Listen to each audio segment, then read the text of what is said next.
here's a question from Lauren. She wants to know, how long does it take to show symptoms if you come in contact with the virus? So what they found out is people who start getting symptoms, half of them will get them within 5 days. Almost everybody gets them within 12 days. And that's why they have the 14-day incubation period, to add a couple days on the end as a buffer. Okay, real quick. I mean, a lot of us, might have a sniffly nose or whatever. What is a telltale sign that this could be coronavirus? So the two biggest telltale signs are getting that fever and developing shortness of breath. If you develop shortness of breath, that's definitely time to seek medical help. Okay, this question comes from Hoda across the studio.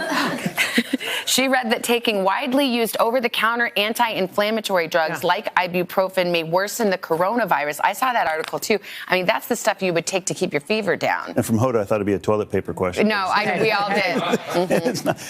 It's very theoretical. A French health minister put out a tweet saying ibuprofen might actually make things worse with coronavirus, but it's very theoretical. Nothing's been proven about that. And a lot of experts are saying it doesn't really matter. But if you're concerned, take acetaminophen instead of ibuprofen to reduce your fevers. Okay, but we don't yet know if that's the case. Okay, Jared is wondering, if you test negative for the virus, do you still recommend staying isolated or self-quarantined? So if you're quarantined for 14 days because you were exposed, you want to stay quarantined for the full 14 days. Even if you test negative at day 6 or 7, exactly what we talked about. It could be day 12 or 14 before you get it. If you have symptoms and you're isolated, you definitely need to stay isolated until you get those 2 negative tests within 24 hours of each other. Okay, Linda says she's basically had a dry cough for days, but no other symptoms. Could that be the coronavirus with only that symptom? Coronavirus can have one symptom, no symptoms, multiple symptoms. A dry cough definitely could be part of coronavirus. The main things are the cough, runny nose, fever are the biggest things, and shortness of breath. Okay, we've got somebody actually on a live shot, Sarah Wilburn of Richmond, Virginia. Hi, Sarah.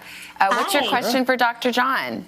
Yes. How will we know that things are getting better or the virus is starting to slow down? Yeah. And then what are the experts looking for as signs of improvement? And Sarah, that's a fantastic question. And you hear about them talking about flattening the curve and the wave they talk about coming through towards the end of the summer. That's what we're looking at. We know this curve's going to go up, meaning more cases. We're on the incline right now, and it's going to start coming down. When it starts coming down and sustain coming down, then we'll start saying, okay, it looks like we're getting out of the woods, but we still need to make all the effort to get that down. But we don't know that until we're testing in a very routine manner. The testing is, like I said, it's a linchpin to all of this. Yeah. All right, Dr. John, thank you.